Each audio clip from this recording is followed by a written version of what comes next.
In this movie, Ashton Kutcher gets to have sex with Natalie Portman whenever he wants. Bastard. Be for real, you can see it in his swagger. You can see it in his swagger. Be a boss, you can see it in his swagger. How we walk, how we talk, you can see it in his swagger. He for real, you can see it in his swagger. You can see it in his swagger. He a boss, you can see it in his swagger. How we walk, how we talk, you can see it in his swagger. You can see it. You can see it. You can see it. How we walk, how we talk, you can see it in his swagger. No strings attached. Natalie Portman and Ashton Kutcher play a couple of acquaintances who always seem to somehow awkwardly bump into each other. Both are single, both can't stay in relationships, so they're both like, let's just gang each other with no emotions involved. And then we have our plot. The conflict, however, is that Kutcher's character is the mushy romantic type and he starts to develop feelings for Portman's character, and now we have a typical formula for a romantic comedy. Now, one really has to set aside their hatred for cliches and predictabilities when they're watching a romantic comedy. You know, you just have to sit back, relax, see how it all plays out, see if it's convincing. So, that's exactly what I did. Sure, I knew how it was going to play out. Sure, I pretty much predicted everything. But the question is, was it done well? And the answer is, yes, it was. No Strings Attached is a pretty good film. It works because of Ivan Reitman's direction, clever dialogue here and there, likable characters, realistic characteristics, some raunchy humor, not too much in my opinion. And the fact that Natalie Portman and Ashton Kutcher play well with each other. I mean, off each other. Okay, with each other, off each other.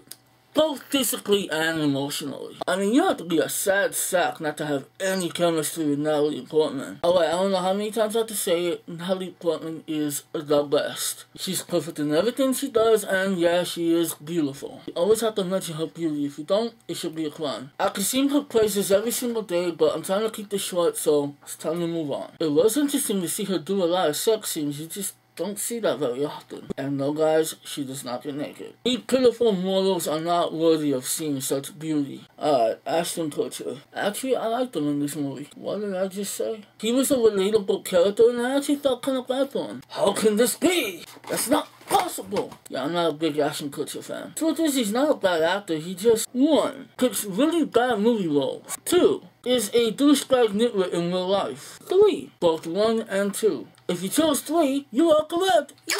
I mean, he has the sweetest arrangement with this girl that any guy would kill for.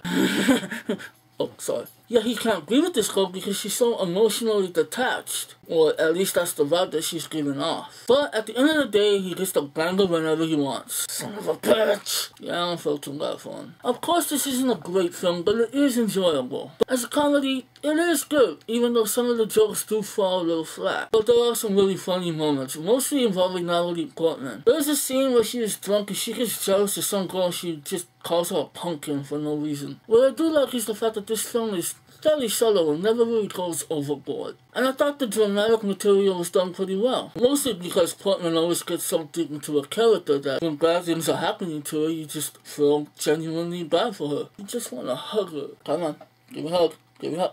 No? And Kutcher does pretty well with it too. I mean, he's like your typical guy who never really wants to show emotion, he just wants to punch shit. The supporting characters are pretty funny too, though none of them actually steal the show. And they do use a lot of familiar faces, which some of them weren't really needed. For instance, you have Kelly Always as this doctor who only has one scene of dialogue, and the other 2 scenes he's just basically nodding his head. And now you got people asking, who's Kelly Always? Only the best Robin Hood ever. Men in Tights, kids, look it up. Despite any shortcomings this film has, despite it being a bit too long, No Strings Attached is actually a pretty good film, anchored by good performances by Ashton Kutcher and Natalie Portman. So I shall give it 3.5 stars out of 5. The movie is now on DVD and Blu-ray, and for all my Blu-ray enthusiasts out there, the Blu-ray is pretty good because the sound is decent, and you get to see Natalie Portman in all her HD glory. It's going to be interesting to see how this film compares to the similar and upcoming film Friends with Benefits, starring Mila Kunis and Justin Timberlake. There's a scene in this movie where someone asks if Portman and Kutcher are a couple, and they basically say, no, we're friends with benefits. It would be funny as hell if JT turned to Mila Kunis and said, we could have sex with no strings attached. Sorry, I was just trying to be cool like Justin Timberlake. This is Big Gabe for Stuff Burrito Entertainment. Join the Stuff Burrito Revolution by subscribing, liking the Facebook, and following the Burrito on Twitter.